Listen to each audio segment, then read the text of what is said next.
Hey folks, this is Matt once again, and welcome back to another review, and this is of Until Death, Vengeance is His.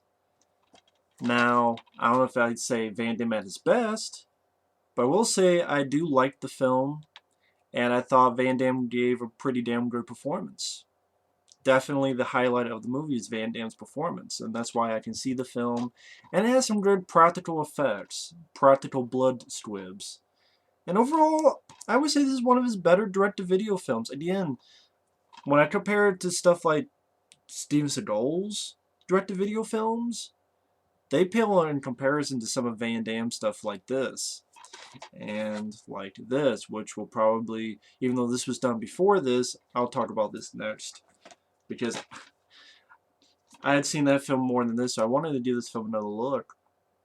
Now you have Stephen Ray, or I should say Stephen Ray is his name, as the bad guy there. And what's nice about this is Jean-Claude Van Damme plays a drug-addicted cop. I think the drug of his choice is heroin. I believe that's the drug. Or is it cocaine? I can't remember. I think it's heroin, though. And it's nice to see Jean-Claude Van Damme. Of course, he's had problems with drugs in the past, in his real life. But he definitely plays a different character, a drug-addicted cop who... he gets angry. I love angry Van Damme in this film when he says, "Fuck you." He gets violent. Some guys are trying to tow his car, and he beats the shit out of one or two of the guys trying to tow his car. His wife, his woman, is pregnant with another guy's baby.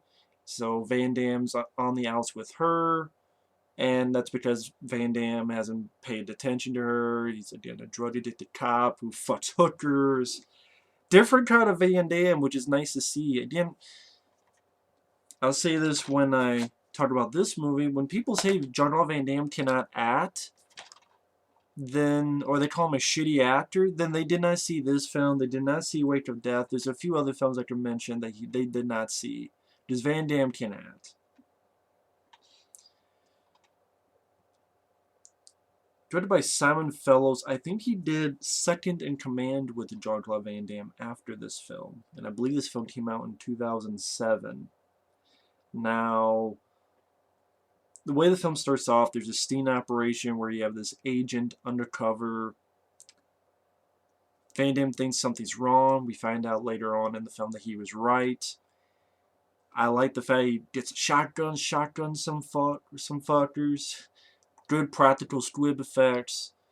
Finds the agent dead. He gets blamed, but again, you find out later that he was right all along. And like I said before, I thought Van Damme did a really good job acting-wise, playing this kind of role where he's angry, he says, "Fuck you."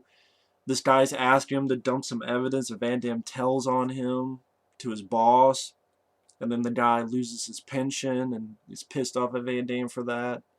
Because again, Van Damme's not perfect either. Like I say, beat the shit out of some folks that trying to tow his car. He's taking drugs.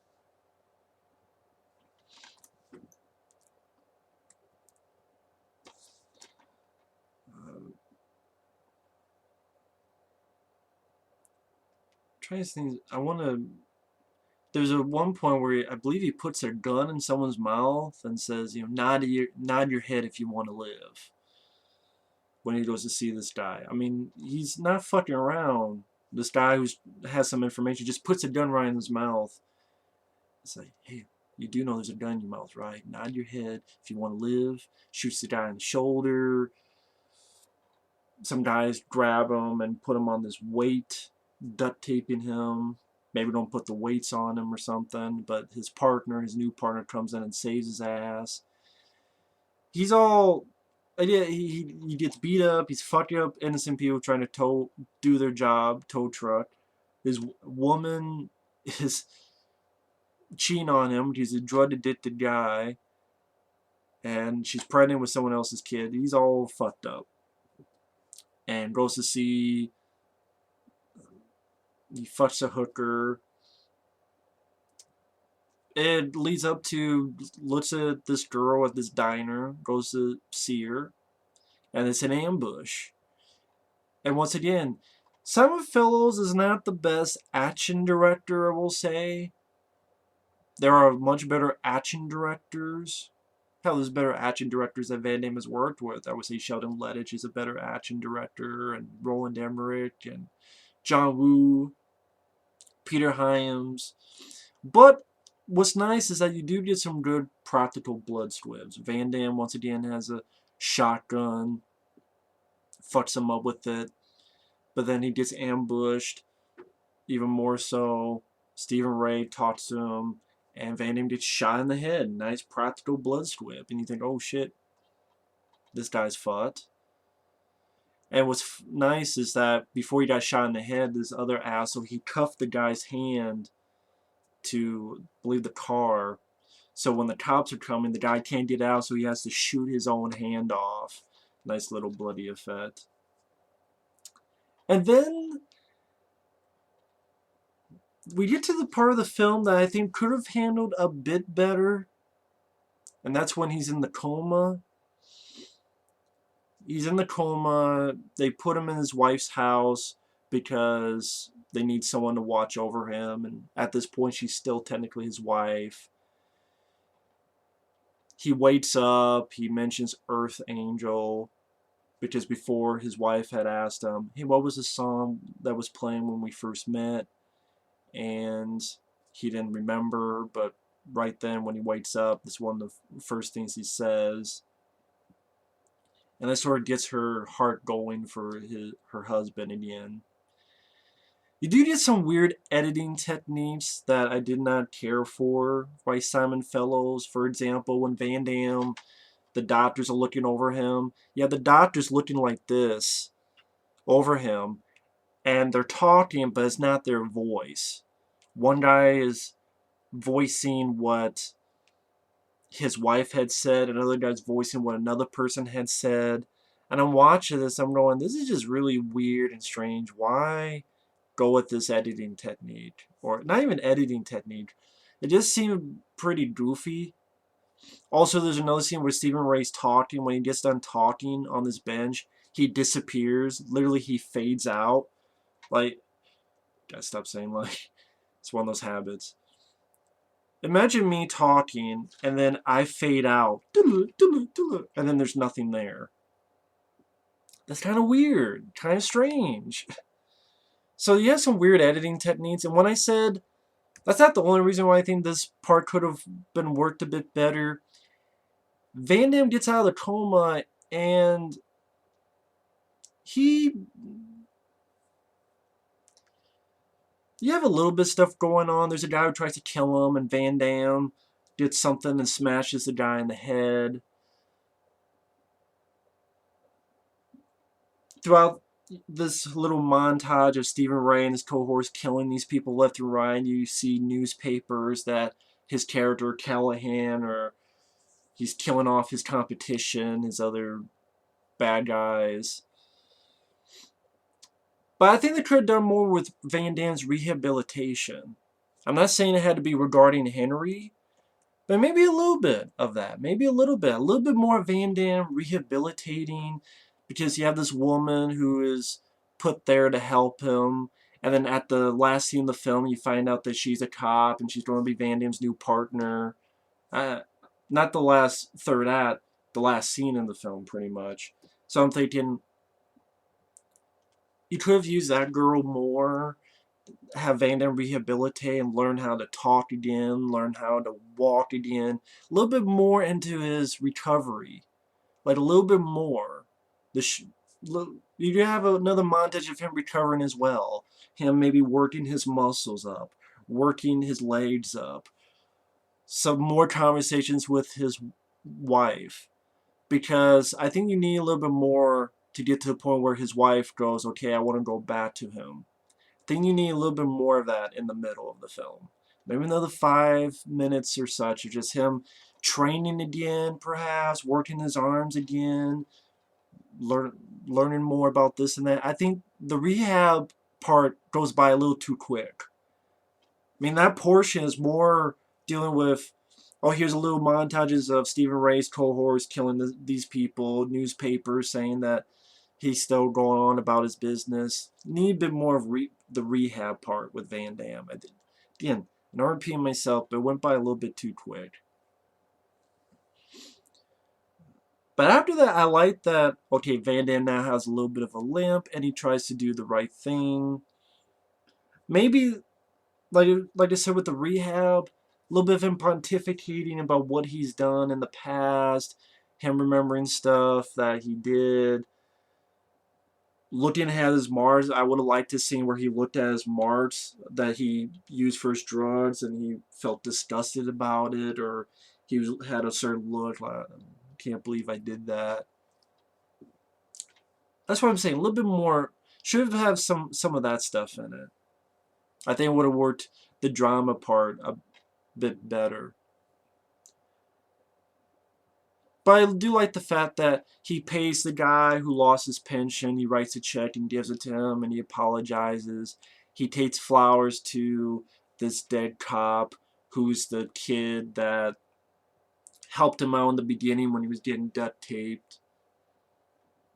During his time of rehab and their coma and rehab, that kid got killed. Says goodbye to his wife. You get some decent bits of the score at times. I thought the score was a pretty decent affair. If you wonder what I'm doing, I'm trying to find the guy who did the musical score, if they listed here. Mark Seyfritz. Probably said that wrong.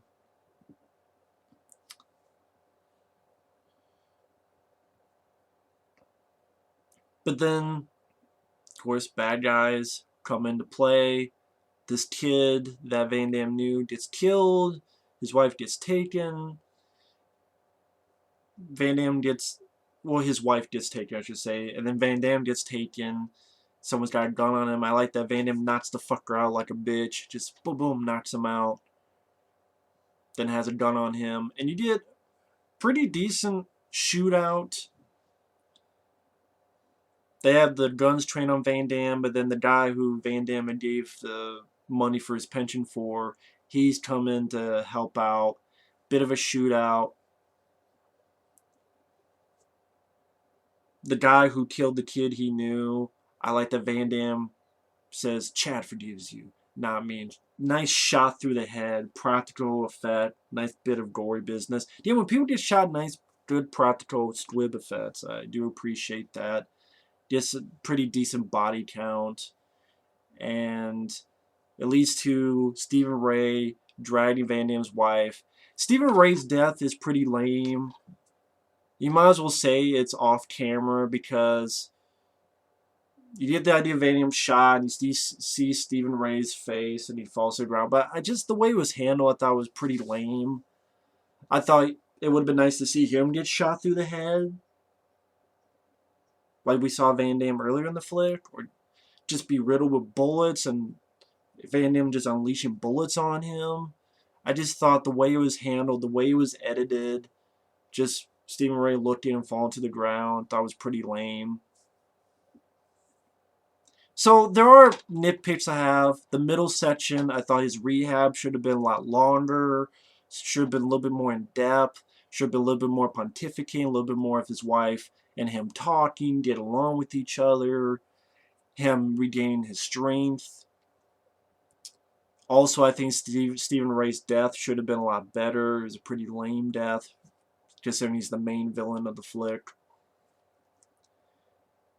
But I still like Van Damme's performance. The little bits of action, I like the fact that it's definitely an R-rated bloody flick.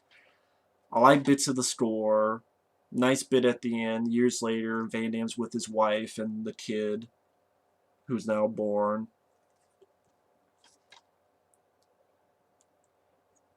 And it was a nice enough story to see from a Jean-Claude Van Damme flick. Again, it was just great to see Van Damme in this kind of role, which I thought he did a wonderful job with. And I never really got bored. Just those, other than those nitpicks, I had a good time with the flick. I was entertained by the film. And that's pretty much it. But that's Until Death. Pretty good effort in the direct-to-video Because when you see direct-to-video films, you know that you're not going to get action in the vein of Fast and Furious 5 and 6, or think of a big, humongous action film, Transformers, or I'd take this over Transformers any day, to be honest. This has better characters and better story and blood. Anyway, thanks for watching. Take care. One of Van Damme's better direct-to-video flicks, in my opinion. And again, when people say Van Damme can't act, this proves otherwise. So we'll see you later.